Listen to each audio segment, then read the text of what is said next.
اعوذ باللہ من الشیطان الرجیم بسم اللہ الرحمن الرحیم وبہ نستعین وہو خیر المعین۔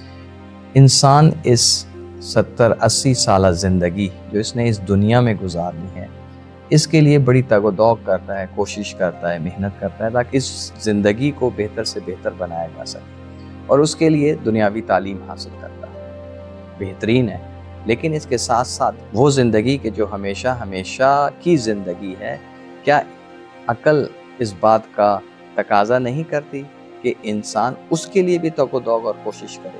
اور اس کے لیے یقیناً دینی تعلیم بتاتی ہے انسان کو وہ زندگی اس نے کیسے بہتر بنانی۔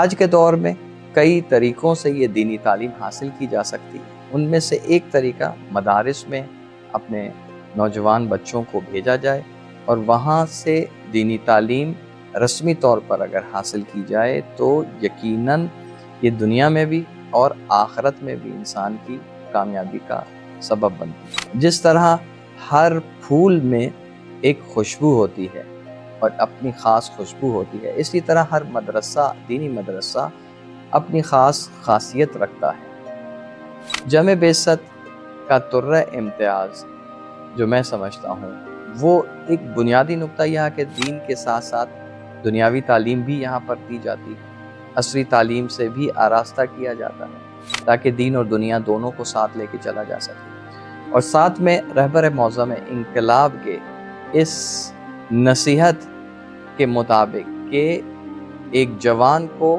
تعلیم، تزکیہ اور ورزش، ان تینوں میدان میں کام کرنا چاہیے، تو جامع بعثت نے اپنا شیڈیول، اپنا برنامہ اس طرح کا بنایا ہے، اپنا تعلیمی شیڈیول اس قسم کا بنایا ہے کہ اس میں تعلیم اور تزکیے کے ساتھ ساتھ ورزش کا بھی بھرپور انتظام کیا گیا ہے۔ آئیے میں آپ سب کو دعوت دیتا ہوں، آئیے آ کے اس ادارے کا وزٹ کیجئے، اور اگر آپ کو یہ ادارہ پسند آتا ہے تو کم از کم اپنے گھر کے جوان بچوں کو یا کل وقتی یا جز وقتی طور پر دینی تعلیم حاصل کرنے کے لیے اس ادارے سے مربوط کیجیے۔ خدا ہم سب کا حامی و ناصر رہے۔ السلام علیکم ورحمۃ اللہ وبرکاتہ۔